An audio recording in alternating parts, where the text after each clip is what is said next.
Here we are working on an Audi. This is a very common mirror. You'll jump in the car, you'll see this exact cover and everything all the time. So what I do is hit my pry tool real quick. I pop that side.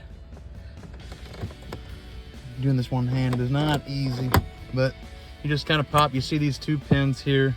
That's all you're trying to release. And then this pulls out of the way. And then what I'll usually do, if I can do it one-handed, I'll grab the mirror and just twist it off and kind of pull at the same time, kind of go like that in that direction. That comes down. And then this wire will pull right off the mirror. You can set it to the side. And now the big thing is, when you see these metal cameras, it's actually not as hard as it looks. There's two tabs right here and right here. And what I'll do is I'll take a little screwdriver and I'll push these down, kind of bend them out of the way, or break them, that too. That can happen, it's okay if the windshield's broke, but obviously if it's not broke, you're trying to save it, you want to be a lot more gentle than I just was. Then the thing is, you look up here, you see this, it's like a lever right there. You can get your hand in there or a tool. It kind of pops down a little bit, and then you grab this, it's like a handle, and you just pull straight down.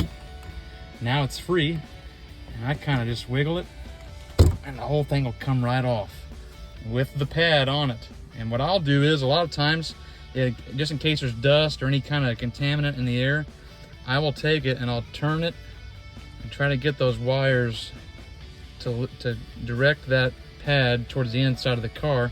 That way recalibration will hopefully not be compromised. And then you can just do what you would do on any other car, any other Audi, or any other, really anything with a rain sensor. Unplug the rain sensor, take it off here, just kind of, you know, you're just trying to get everything loose. This wire comes off the bracket, just kind of let it hang like that. Rain sensor, I'll pop both sides. And then I'll come in right here on one of the corners and just kind of pry a little bit. Do another one, a little bit. Usually by the third one, it's freed up. And that's how you take off the mirror. Now the windshield's been installed and we're ready to put the camera back together. First thing I want to note is that on the rain sensors, you have to replace that gel pad every single time on these Audis. The parts department will have those for you with the glass.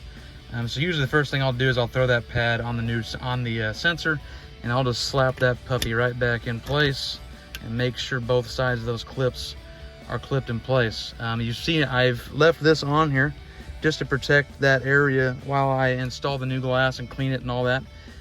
This stayed in place, so I can just turn it around, and I'll start with putting the top edge kind of up in there, and then I'll just snap it in place. Those two tabs on the bottom are clipped back in place, and now I just kind of shove this clamp right back in there and make sure it clips.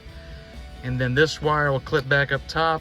You'll plug in your rain sensor, you plug in your mirror, and then everything kind of just goes back on. The mirror, of course, twists on, and then all the covers are replaced. When putting the covers back on, I'll usually take this piece off. I'll twist the mirror on, and then I'll replace this piece. I'll show you how to do that real quick. It's super easy. You just kind of get her in there and clip her in place. It's super easy. And then of course the top piece, it just kind of goes right where it was, and that's it.